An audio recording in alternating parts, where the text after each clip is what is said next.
আল্লাহ রাসূলের সাহাবী হযরতে উমামা রাদিয়াল্লাহু তাআলা আনহু বর্ণিত, তিনি বলেন নবী করিম সাল্লাল্লাহু আলাইহি ওয়াসাল্লাম বলেছেন, ইয়াকুলু মাস্তাফাদাল মুমিনুনা বাদা তাকওয়াল্লাহ। তিনি বলেন তাকওয়াবান অথবা খোদাবিতু, তাকওয়া খোদাবিতি মত নেয়ামত অর্জন করার পরে আল্লাহ তাআলার কাছে সবচেয়ে উত্তম হলো, দামি হলো নেককার নারী। কি নারী?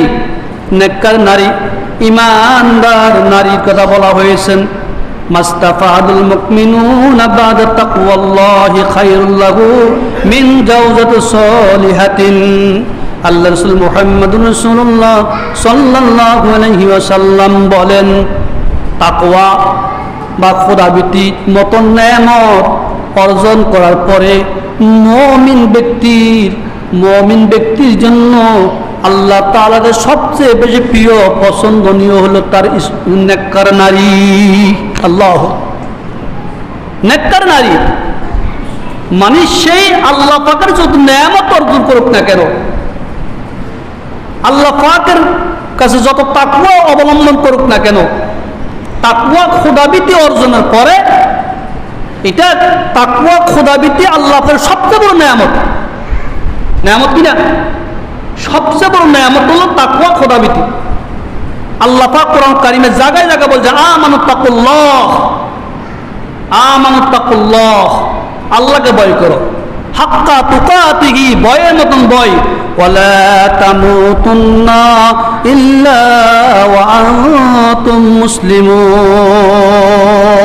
মুসলমান না হয়ে মৃত্যুবরণ করো না। এই যে খোদাভীতি তাকওয়া, এই যে আল্লাহ পাকের এত বড় নেয়ামত, আল্লাহ রাসূল বলছে এই নেয়ামতের পরে মুমিন ব্যক্তির জন্য, মুমিন বান্দার জন্য সবচেয়ে বড় নেয়ামত হলো, সবচেয়ে বড় সবচেয়ে দামি জিনিস হলো, সবচেয়ে প্রিয় জিনিস হলো নেককার নারী। কি নারী? নেককার নারী। কারণ যেই করে নেককার নারী থাকবে, যেই করে মহিলা নারী, যেই করে নারীরা ঈমানদার হবে, মুমিন হবে, তাকওয়াবান হবে, আল্লাহ ভীতি, আল্লাহর ভয় ভীতি অর্জন করবে, ওই ঘর কখনো অন্যায়তে পরিপূর্ণ হবে না। ওই ঘর জান্নাতের একটা টুকরা হবে, ওই ঘর হবে জান্নাতের ঘর। বুঝতে? ওই ঘরের মধ্যে কোনো প্রকার অশান্তি বিরাজ করবে না। কি করবে না? অশান্তি বিরাজ করবে না। আমাদের প্রায় মুসলমানের দেশে বেশিরভাগ ঘরের মধ্যে অশান্তি আর অশান্তি। কেমন অশান্তি? স্বামী স্ত্রী অশান্তি, মা ছেলে অশান্তি, বিবেচ অশান্তি। অশান্তি কিনা? অত স্বামী কোটি কোটি টাকা অর্জন করে কামায়, ঘরে আসলে দুই পয়সা শান্তিও পাই না। কেন পাই না? তার ঘর তো আরামায়েশের ঘর ন, তার ঘর হলো মানে তার ঘরে আগুন জ্বলে, দাও দাও করে আগুন জ্বলে, অর্থাৎ আল্লাহ রহমত দ্বারা বেষ্টি নয়, তার ঘরের মধ্যে আছে গজব। কেন? অত স্বামী অনেক পরিশ্রম করে, অনেক টাকা রুজি করে, কামাই করে, সেই টাকাগুলা ঘরে এনে স্ত্রীর কাছে দেয়, ভালো করে ঘরে আনে। কিন্তু স্বামী তাকে এত কিছু করার পরে তার ভরণ পোষণ থেকে শুরু করে তার মানে যা চাহিদা প্রয়োজন তাই দেওয়ার পরে একদিন যদি উনুর থেকে সুন হয়, কি হয়? উনুর থেকে সুন হয়, একটা কিছু আনতে ভুলে গেছে, স্ত্রী তৎক্ষণিক বলে, তো তোমার ঘরে এসে আমি শান্তি পাই নাই। কেন শান্তি পাই নাই? আজকে 30-40 বছরের ভিতরে তুমি আমাকে ঠিক মতো মানে আমার কাপড় চোপড় দিতে পারো নাই, ঠিক মতো আমার খাবার দিতে পারো নাই, ঠিক মতো আমাকে শান্তি দিতে পারো নাই। নাউজুবিল্লাহ। আসেনি এরকম কথা বল না? আমি মিথ্যাটা বলছি? আছে না? তাই করাস শুধু 19 থেকে 20 হয়েছে, বুঝলেন? হয়তো শাড়ি একটা আনো আজকে, হয়তো ঘরে কোনো একটা খাবার আনে নাই।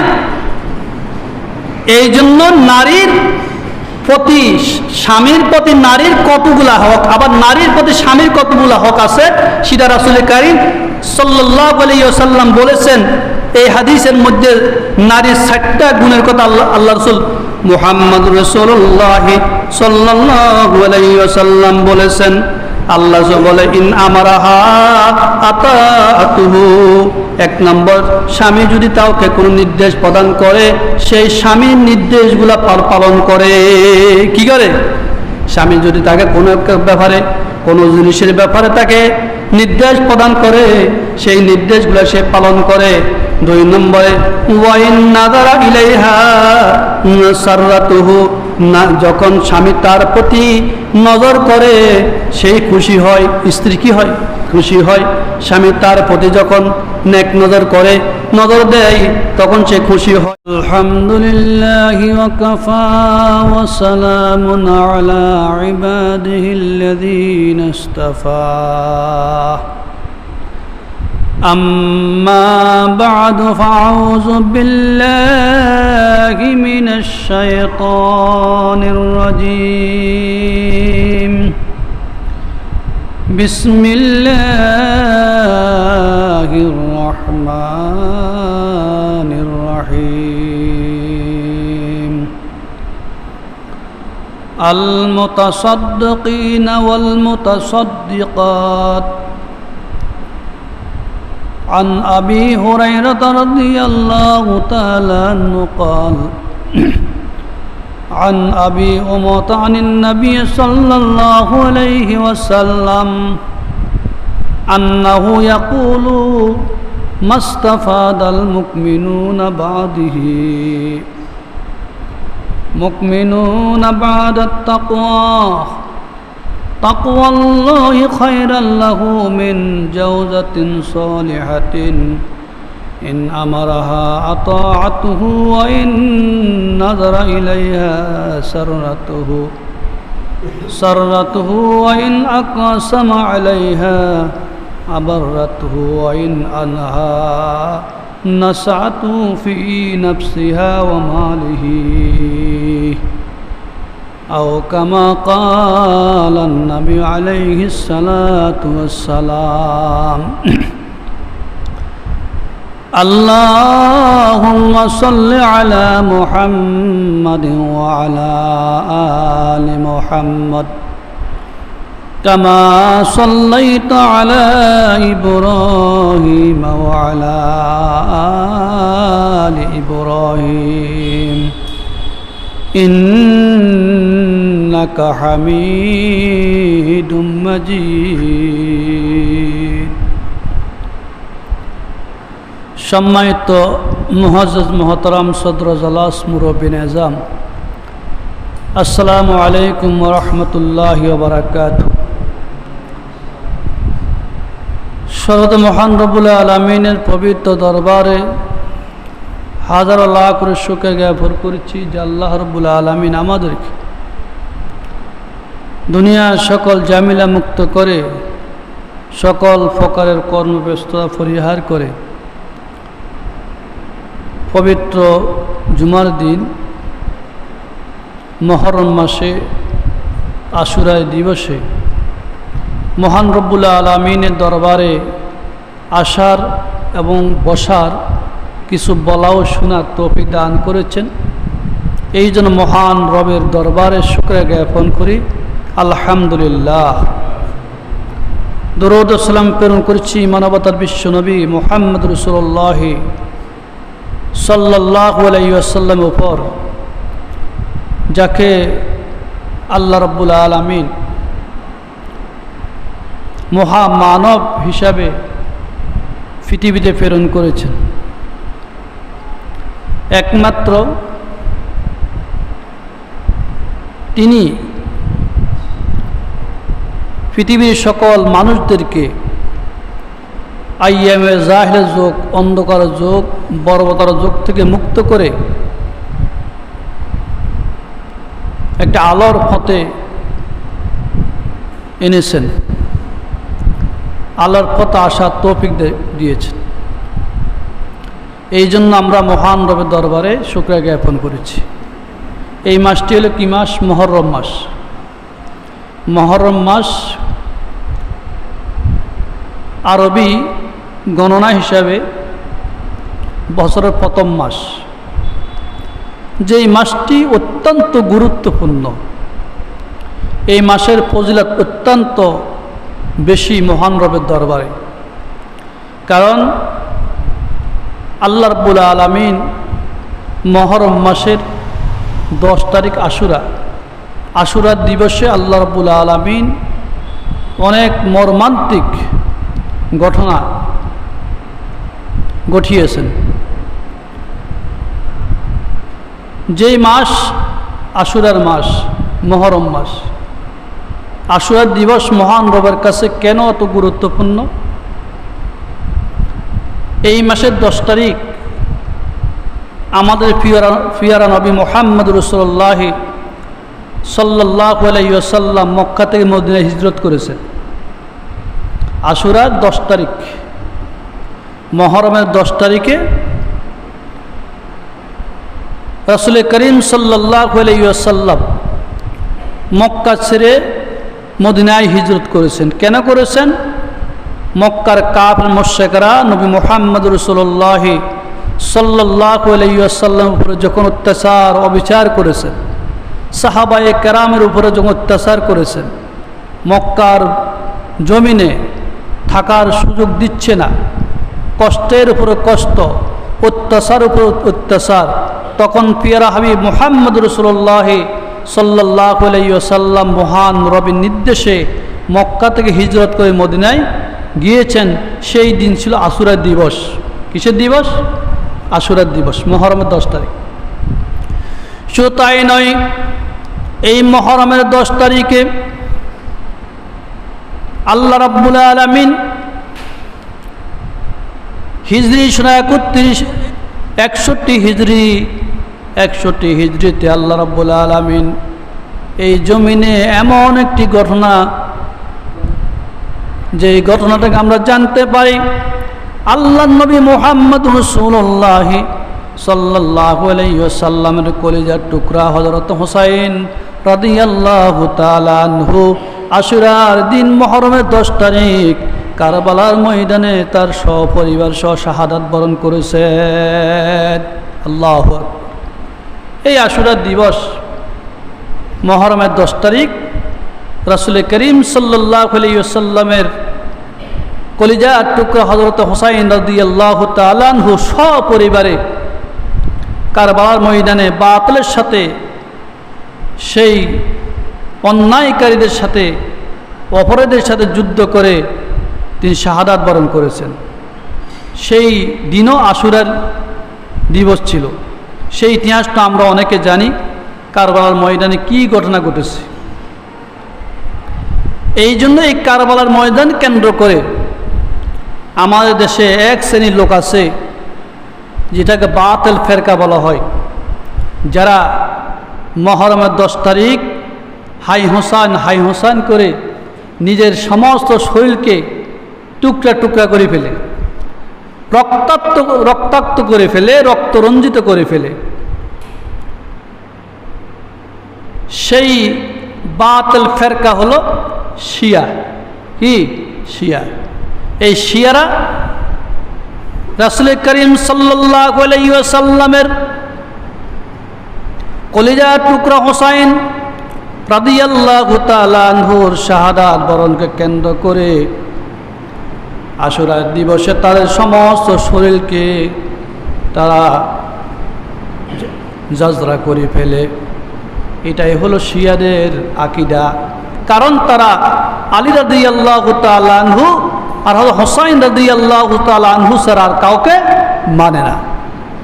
তারা হযরত আবু বকর রাদিয়াল্লাহু তাআলা আনহু, হযরত ওমর, ওসমান এদেরকে সাহাবায়ে কেরাম মনে করে না। কি মনে করে না? এদেরকে সাহাবায়ে কেরাম মনে করে না, সত্যের মাপকাঠি মনে করে না। তারা এটাই তাদের আকীদা পোষণ করে যে মুহাম্মদ রাসূলুল্লাহ সাল্লাল্লাহু আলাইহি ওয়াসাল্লামের ইন্তেকালের পরে তার জামাতা আলী রাদিয়াল্লাহু তাআলা আনহুর হাতে খেলাফতের দায়িত্ব দিয়েছেন, ওনাকে নবুয়তের দায়িত্ব দিয়ে গেছেন। নাউজুবিল্লাহ। এই দিক দিয়ে তাদের ঈমান নাই। অথচ কোরআন ও হাদিস তারা প্রমাণ যে রাসূল করিম সাল্লাল্লাহু আলাইহি ওয়াসাল্লাম হলেন আখির নবী, শেষ নবী। আনা খাতামুন নাবিয়্যিন লা বা'দ, বিশ্বনবী বলেছেন আমি শেষ নবী, আমার পর আর কোনো নবী আসবে না। আর তারা বলে যে মুহাম্মদ রাসূলুল্লাহ সাল্লাল্লাহু আলাইহি ওয়াসাল্লামের তিরুদানের পরও নবী আছে। নাউযুবিল্লাহ। অর্থাৎ খাতামুন নবী মানে না। এই দিক দিয়ে তারা শিয়া ফেরকা, এদেরকে আমরা মানে আকীদাগতভাবে তাদেরকে কাফির হিসাবে ঘোষণা করা হয়। তো ইসলাম তো নিজের মন মতো মন গড়া ইসলাম নয়, মন গড়া দিন নয়। ইংদাদ দিন ইংদাল্লাহ, ইসলাম আল্লাহর কাছে মনোনীত ধর্ম ইসলাম ধর্ম। ইসলাম ধর্মকে আমরা মূল্যায়ন করি, ইসলাম ধর্মকে আমরা আমাদের আসল ধর্ম মনে করি। ইসলাম ধর্মের বাইরে কোনো ধর্ম হইতে পারে না। ইসলাম ধর্মের বাইরে যত ধর্ম আছে সকল ধর্ম বাতিল, ফেরকায়ে বাতিল। এই জন্য মুহররমের 10 তারিখ আশুরা দিবসে হযরত হুসাইন রাদিয়াল্লাহু তাআলা আনহু কারবালার ময়দানে তার সপরিবারে নিয়ে তার শাহাদাত বরণ করেছেন। এই ইতিহাস ইসলামের মধ্যে ইতিহাসের পাতায় বিরল। শুধু এই ঘটনা ঘটে নাই, আশুরা দিবসে আরও অনেক গুরুত্বপূর্ণ ঘটনা ঘটেছে।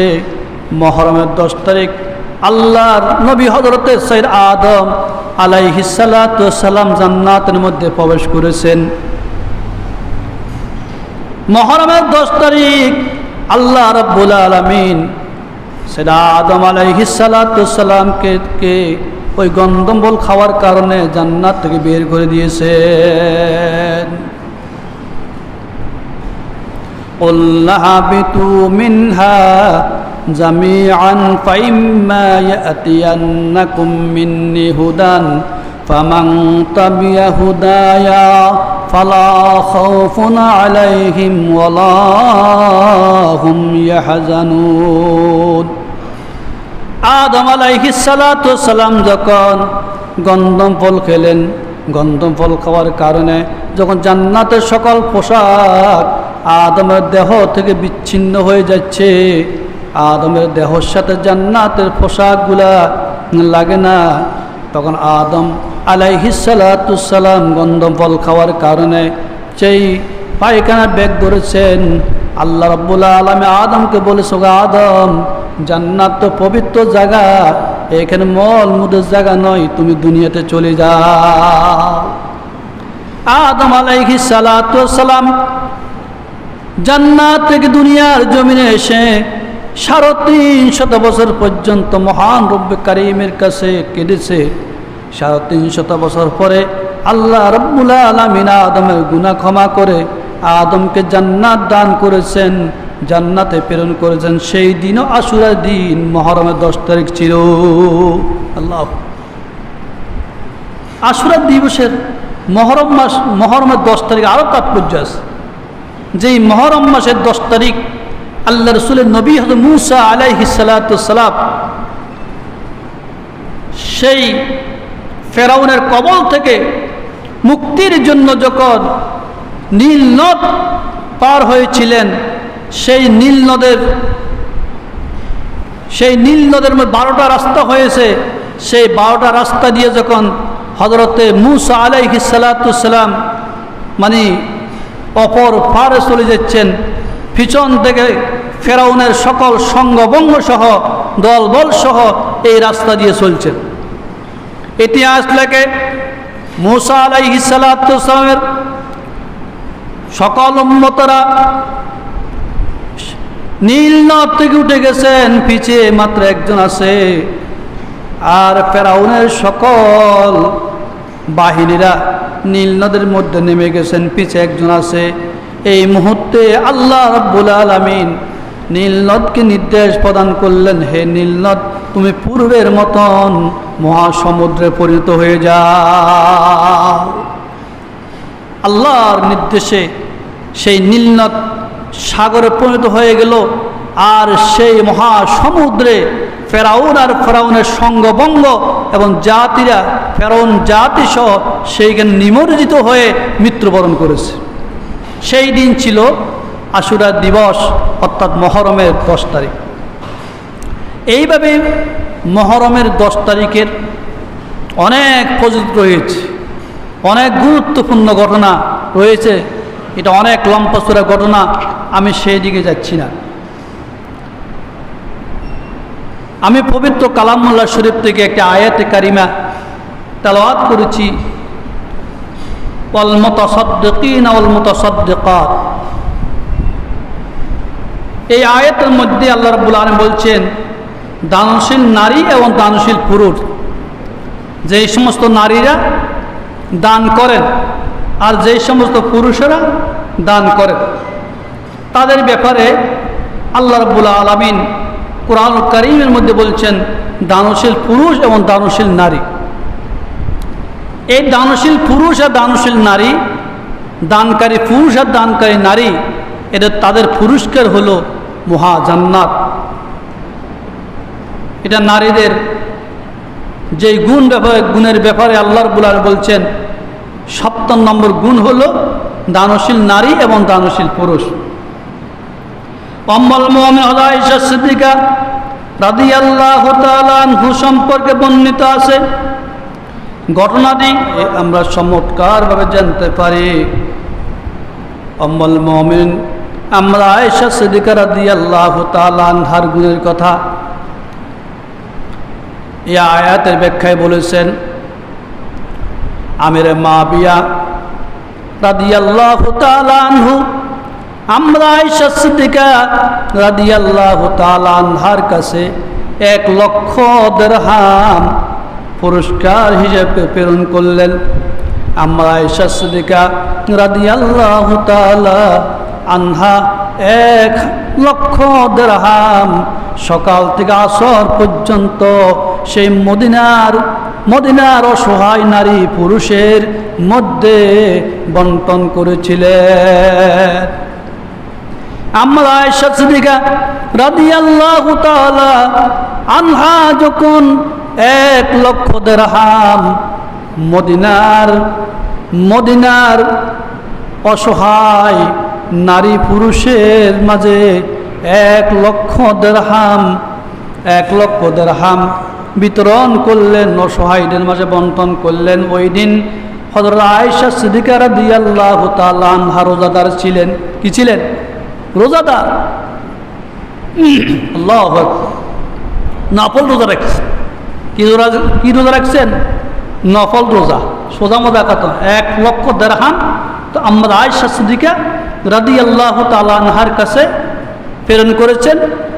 সেই আল্লাহ রাসূলের সাহাবী আমিরে মাবিয়া রাদিয়াল্লাহু তাআলা আনহু, কিন্তু উনি নির্দ্বিধায় 1,00,000 দিরহাম মক্কার যত অসহায় নারী পুরুষ ছিল সকল নারী পুরুষের মধ্যে সকাল থেকে আসর পর্যন্ত এগুলা মানে তাদের কাছে দান করছেন।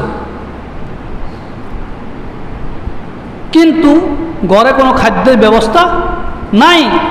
আম্মা আয়েশা সিদ্দিকা রাদিয়াল্লাহু তাআলা আনহা একটু চিন্তা করেন নাই যে তার ঘরে খাওয়ার কোনো ব্যবস্থা। সন্ধ্যাবেলা সেবিকা বললেন, কর্মচারী মহিলা বললেন, যা আপন আমিরুল মুমিনিন সকাল থেকে আসর পর্যন্ত 1,00,000 দিরহাম মক্কার অসহায় নারী পুরুষের মধ্যে বন্টন করে দিলেন, কিন্তু একটা দিরহাম রাখতেন, আমি বাজার থেকে গোশত কিনে আপনার জন্য তৈরি করে ইফতারির জন্য ব্যবস্থা করতাম, কিন্তু আপনি তো একটি দিনার রাখলেন না। আমরা আয়েশা সিদ্দিকা রাদিয়াল্লাহু তাআলা না বললেন, শোনো আমি ভুলে গেছি আমার ঘরে যাই যে খাওয়ার কোনো ব্যবস্থা নাই। আল্লাহ, এটার নাম হলো আমিরুল মুমিনিন আম্মা আয়েশা সিদ্দিকা। এরাই ছিল নেতৃত্বের প্রকাশ্য, এরাই ছিল নেতৃত্বের অধিকারী। সে অসহায় মানুষের আশেপাশে ছিলেন, দেশের দরিদ্র মানুষের আপদে বিপদে সবসময় থাকতেন, নিজে না খায়ও এবং তাদের পিছু অসহায় মানুষের পিছু খরচ করতেন। আর আমরা হলে, আমাদের দেশের নেতারা হলে আগে 1,00,000 দিনার মধ্যে 70-80,000 দিনার আগে কি করতেন, ব্যাংকে রাখতেন, বাকযোগ করে নিতেন, আর 20,000 দেরহাম মানুষের কাছে বন্টনের ব্যবস্থা করতেন। ওই 20,000 দেরহামের মধ্যেও ভাগ হতো কি না? তো এই জাতি শান্তি কিভাবে বলেন? এই মুসলমান জাতি যাদের কাছে আল্লাহ এবং রসুলের ভয় নাই, ভয়ভীতি নাই, তাকওয়া নাই, তারা কি কখনো মানুষকে শান্তি দিতে পারবে? মানুষকে কখনো সুখ শান্তি দিতে পারবে? কখনো পারবে না। দেশ যত উঁচু হোক না কেন, দামি হোক না কেন, কিন্তু সমাজে রাষ্ট্রের মানুষ না খাইয়ে বসবাস করবে, কারণ দেশের সম্পদগুলো তো ডাকাতের হাতে চলে যাচ্ছে। তো এখান থেকে তো আমাদের শিক্ষা গ্রহণ করা দরকার। একটা দেরহাম দূর রাখতেন আম্মা আয়েশা সিদ্দিকা রাদিয়াল্লাহু তাআলা আনহা, ওই এক দেরহাম দিয়ে সন্ধ্যাবেলা বাজার করে ঘরে এনে সবাইকে নিয়ে ভোগ করতেন। অথচ একটা দেরহাম রাখেন নাই। কেন রাখেন নাই? আল্লাহকে ভয় করেছেন। কাকে? রাষ্ট্রীয় সম্পদ। আম্মা আয়েশা সিদ্দিকা করলেন, আমি যদি একটা দেরহাম আমার ঘরের জন্য রাখি, কাল কিয়ামত ময়দানে আমার মনিব, আমার রব আমাকে যদি প্রশ্ন করো, আয়েশা 1,00,000 দিরহাম তোমার কাছে এসেছে, মক্কার অসহায় নারী পুরুষের কাছে বন্টন করেছ, একটা দিরহাম তুমি কেন রেখেছো সেটার জবাব দাও। এই প্রশ্ন করি মহান প্রশ্ন যিনি মহান আল্লাহ আমরা আয়েশা সিদ্দিকা রাদিয়াল্লাহু তাআলা আনহা করেন, হয়তো তিনি আল্লাহর জবাব দিতে পারতেন না, জবাব দিতে পারবেন না। এই জন্য আম্মা আয়েশা 1 দিরহাম নিজের ঘরের জন্য রাখেন না। এটাই ছিল সাহাবায়ে কেরাম রাদিয়াল্লাহু তাআলা আনহুদের জীবনী। এটাই ছিল নারীর গুণ, নারীর বৈশিষ্ট্য, নারীর বৈশিষ্ট্য। অন্য আয়াতে রাসূল করিম মহান রব্বুল আলামিন বলেন, ওয়াল হাফিজিনা ওয়াল হাফিজিন ওয়াল হাফিজিনা ফুরুজাহুম ওয়াল হাফিজাত ওয়াল হাফিজিনা ফুরুজাহুম, যারা তার লজ্জাস্থানকে হেফাজত করে। যেই নারী তার লজ্জাস্থান হেফাজত করে, তার সতীত্ব রক্ষা করে, সেই হলো ঈমানদার নারী, আল্লাহর কাছে বিশাল জান্নাতের অধিকারী হবে। আল্লাহ পাক নারীদের গুণের ব্যাপারে মহাগ্রন্থ আল কোরআনের মধ্যে আল্লাহ তাআলা খুলি খুলি বয়ান করেছেন, আলোচনা করেছেন।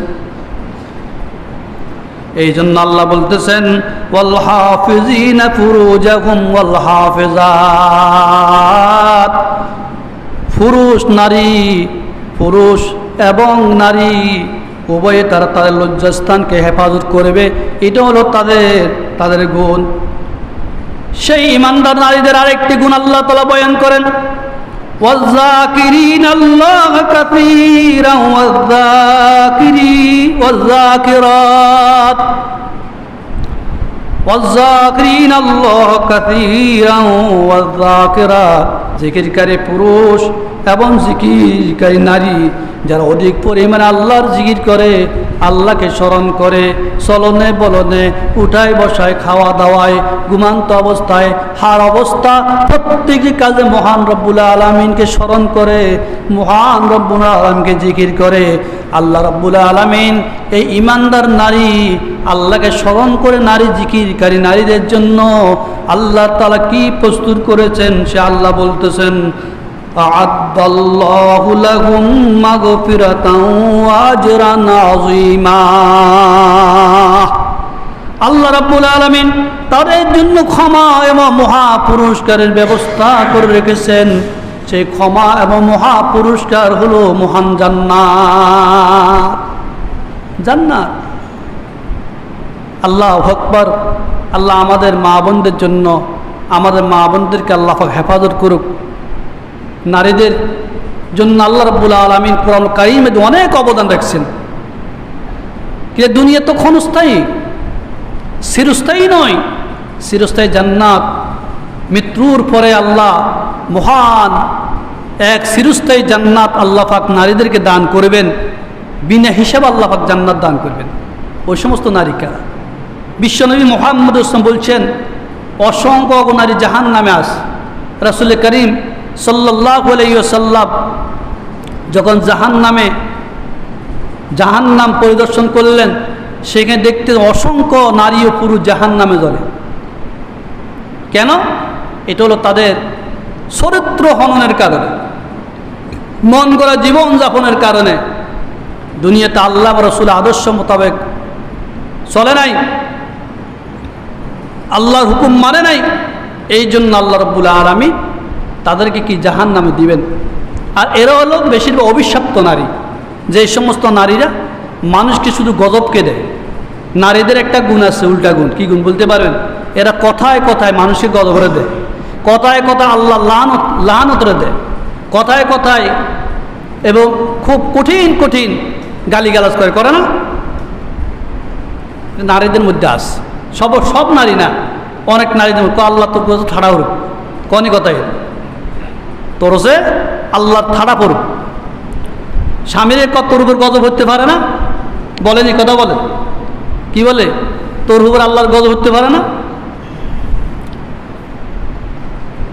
তোরা আল্লাহ তাআলা এই রাতে তোর নিয়ে যাক, আমারও তোর মুখ না দেখা, বলেনি এরকম?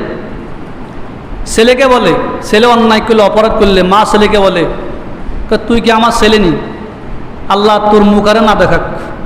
তোর উপর ঠাড়া হতে পারে না? তোর উপর আল্লাহর গজব করতে পারে না? নাউজুবিল্লাহ। এরকম কথা বলেনি? কথা বলেন না, বলে না? আমাদের সমাজে আছে না? আছে। সব নারী না, সকল নারী কথা বলা যাবে না, কিছু কিছু নারী আছে। কিন্তু মাতার পিতার দোয়া যে আল্লাহ বুলেটের মতন কবুল করে, সেই নারী তো জানে না। তো এক সময় হয়তো সন্তান অ্যাক্সিডেন্টে মারা যায়, সন্তান অ্যাক্সিডেন্ট কি মারা যায়, হয়তো ঠাড়াহড়ি মারা যায়, এবার আস্তে আস্তে কাঁদে। অথচ আল্লাহ তাআলা তার দোয়াটা কবুল করে ফেলছে। কোনো সময় সেই সন্তানকে অভিশাপ দিছে। এই 2 দিন আগে এই বসুয়ারের রোডে 2টা ছেলে মারা গেছে, হুন্ডা অ্যাক্সিডেন্ট হয়ে গেছে, জাগাত মারা গেছে। তো কেন? এই জন্য মাতা পিতাকে সন্তানের জন্য দোয়া করতে হবে সব সময়।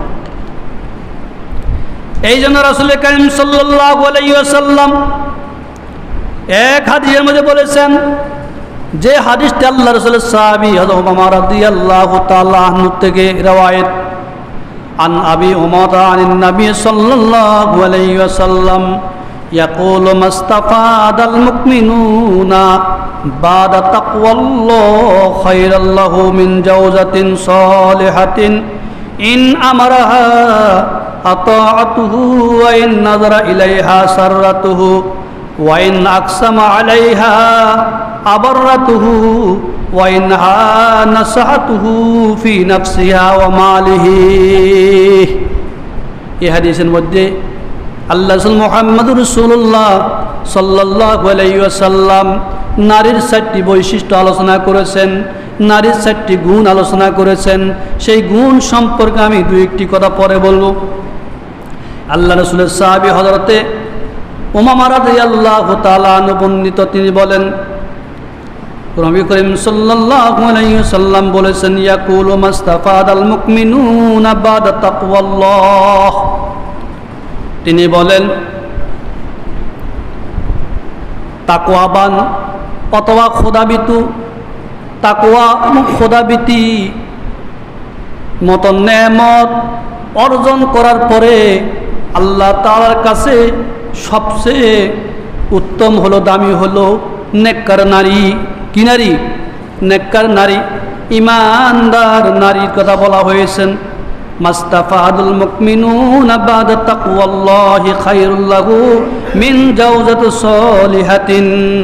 আল্লাহ রাসূল মুহাম্মদুর রাসূলুল্লাহ সাল্লাল্লাহু আলাইহি ওয়াসাল্লাম বলেন, তাকওয়া বা খোদাভীতি মতন নেয়ামত অর্জন করার পরে মুমিন ব্যক্তির জন্য আল্লাহ তাআলাকে সবচেয়ে বেশি প্রিয় পছন্দনীয় হলো তার নেককার নারী। আল্লাহ, নেককার নারী মানে সেই আল্লাহ পাকের যত নেয়ামত অর্জন করুক না কেন, আল্লাহ পাকের কাছে যত তাকওয়া অবলম্বন করুক না কেন, তাকওয়া খোদাবিতি অর্জনের পরে এটা তাকওয়া খোদাবিতি আল্লাহ পাকের সবচেয়ে বড় নেয়ামত। নেয়ামত কিনা? সবচেয়ে বড় নেয়ামত হলো তাকওয়া খোদাবিতি। আল্লাহ পাক কোরআন কারিমে জায়গায় জায়গায় বলছে আমানুত্তাকুল্লাহ, আমানুত্তাকুল্লাহ, আল্লাহকে ভয় করো, হাক্কা তুকাতিহি, ভয়ের মতন ভয়, ওয়ালা তামুতুন্না ইল্লা ওয়া আনতুম মুসলিমুন, মুসলমান না হয়ে মৃত্যুবরণ করো না। এই যে খোদাবিতি তাকওয়া, এই যে আল্লাহ পাকের এত বড় নেয়ামত, আল্লাহ বলছে এই নেয়ামতের পরে মুমিন ব্যক্তির জন্য, মুমিন বান্দার জন্য সবচেয়ে বড় নেয়ামত হলো, সবচেয়ে বড়, সবচেয়ে দামি জিনিস হলো, সবচেয়ে প্রিয় জিনিস হলো নেককার নারী। কি নারী? নেককার নারী। কারণ যেই করে নেককার নারী থাকবে, যেই ঘরের মহিলা নারী, যেই ঘরের নারীরা ইমানদার হবে, মুমিন হবে, তাকওয়াবান হবে, আল্লাহ ভীতি, আল্লাহর ভয় ভীতি অর্জন করবে, ওই ঘর কখনো অন্যায়তে পরিপূর্ণ হবে না। ওই ঘর জান্নাতের একটা টুকরা হবে, ওই ঘর হবে জান্নাতের ঘর। বুঝতে? ওই ঘরের মধ্যে কোনো প্রকার অশান্তি বিরাজ করবে না। কি করবে না? অশান্তি বিরাজ করবে না। আমাদের প্রায় মুসলমানের দেশে বেশিরভাগ ঘরের মধ্যে অশান্তি আর অশান্তি। কেমন অশান্তি? স্বামী স্ত্রী অশান্তি, মা ছেলে অশান্তি, বিবেচ অশান্তি। অশান্তি কিনা?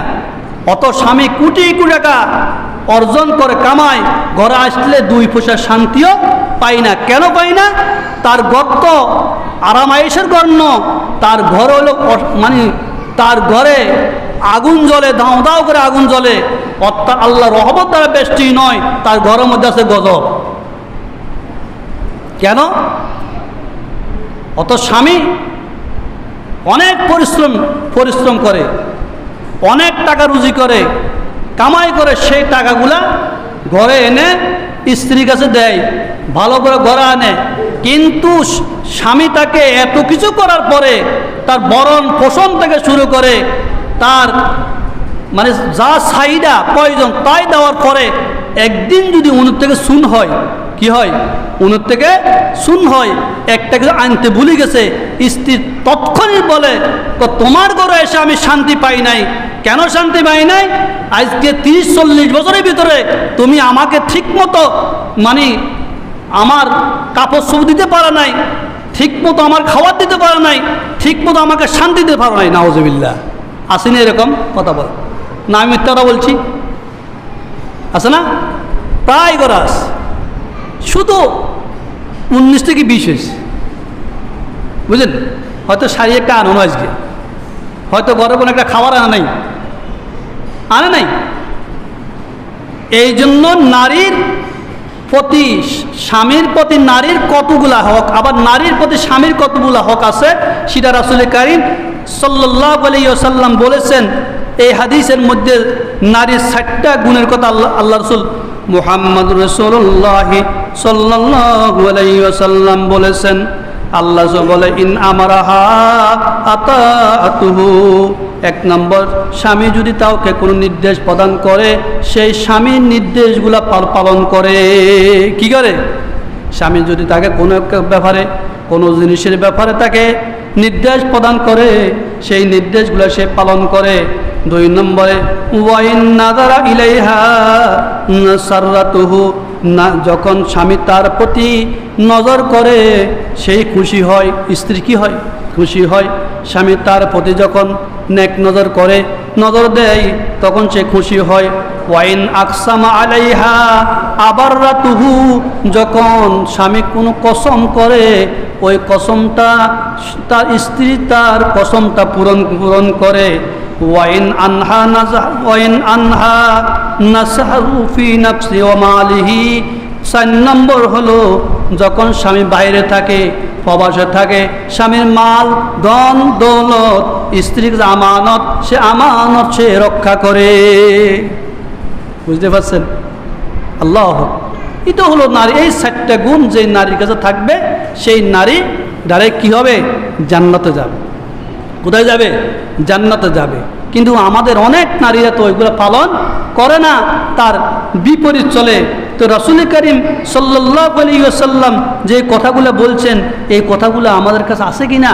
কিন্তু হাদিস শরীফে আছে, রাসূল করিম সাল্লাল্লাহু আলাইহি ওয়াসাল্লাম বলেছেন, কাশহাম গোত্রের একজন বিধবা নারী নবী করিম সাল্লাল্লাহু আলাইহি ওয়াসাল্লামের কাছে আসলেন, বললেন, ইয়া রাসূলুল্লাহ, আমি একজন বিধবা নারী, আমি বিবাহ করব, আমার বিবাহের প্রয়োজন, আপনি বলেন আমার প্রতি স্বামীর হক কি? দেখছেন, অথচ সাহাবী নারী, আমার প্রতি স্বামীর হক কি? আমি স্বামীর কি হক আদায় করব? রাসূল করিম সাল্লাল্লাহু আলাইহি ওয়াসাল্লাম বললেন, হে নারী শুনো, স্ত্রী প্রতি স্বামীর 1 নম্বর হক হলো যখন স্বামী তার স্ত্রীকে সরজার জন্য আহ্বান করবে, সেই যেইখানে থাক না কেন ঘোড়ার উপর সাওয়ার থাকলো সে স্বামীর ডাকে সাড়া দিবে। 1। 2 নম্বর, ওই নারী মুমিন ঈমানদার, ওই নারীর কাছে স্বামীর হক পর্ব আদায় করতে হবে। যখন স্বামীর ঘরে তার স্বামীর ঘরের মাল সামানা জিনিসপত্র অনেক কিছু আছে, এইগুলো স্বামীর অনুমতি ছাড়া কাউকে দিতে পারবে না। আসেনি এরকম? স্বামী বিদেশে থাকে, মানে ঘরের কর্তা নাকি নেতা, অর্থাৎ স্বামীর মাল তার কাছে আমানত না? আমানত। সে অনেক সময় স্বামীর সম্পদ, স্বামীর টাকা, স্বামীর মাল, ঘরের আসবাবপত্রগুলা মানে মানে অকাজে খরচ করে, অপাত্রে খরচ করে কি না? হয়তো বিভিন্ন লোকের কাছে আদান প্রদান করে ফেলে। আসে কি না এরকম নারী? আসেনি? এই জন্য রাসূলুল্লাহ সাল্লাল্লাহু আলাইহি ওয়াসাল্লাম বলে যে স্বামীর সম্পদ ও নারীর কাছে আমানত। ওই নারী ততক্ষণ জান্নাতে যেতে পারবে না ততক্ষণ পর্যন্ত সে স্বামীর সম্পদের গ্যারান্টি না দিতে পারবে, স্বামীর সম্পদ হক না আদায় করতে পারবে, আমানত রক্ষা না করতে পারবে, সে কখনো কি দিতে পারবে না, কখনো সে ইমানদার হবে না। এই জন্য স্বামীর সম্পদ কী করতে হবে? রক্ষা করতে হবে। কিন্তু আমাদের মা বোনেরা অনেকে আছে, কিন্তু স্বামী প্রবাসে থাকে, অথচ স্বামীর টাকা পয়সা নিয়ে বিভিন্ন জায়গায় হয়তো মার্কেটে যায় ঘুরে, হয়তো বিভিন্ন জায়গায় আদান প্রদান করে, হয়তো প্রেমাস পদে খরচ করে, শেষ পর্যন্ত সম্পদও শেষ, কিন্তু ওই যুবকও শেষ হয়ে গেলে আসে না এরকম? তো এটা কি? এই সমস্ত কাজ থেকে আমাদেরকে হেফাজত হইতে হবে। এই জন্য স্বামীকেও স্ত্রীর হক বুঝতে হবে, আর স্ত্রীকেও স্বামীর হক বুঝতে হবে। কার হক?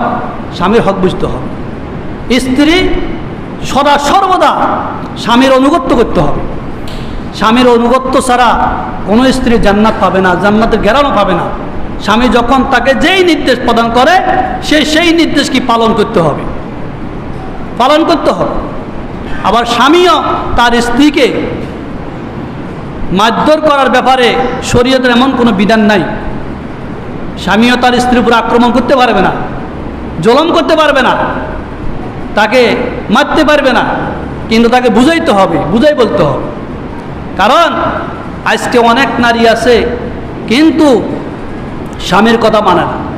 স্বামী বাইরের থেকে আসে, ঘরে আসার পরে স্ত্রী খানা পিনা খেয়ে শুয়ে থাকে, স্বামী কোনো খানা পিনা চাইলে দিতে রাজি না, তোমার খানা তুমি খাও, তোমাকে দিব কি? এরকম আচরণ করেন না? এই আচরণ ঠিক না।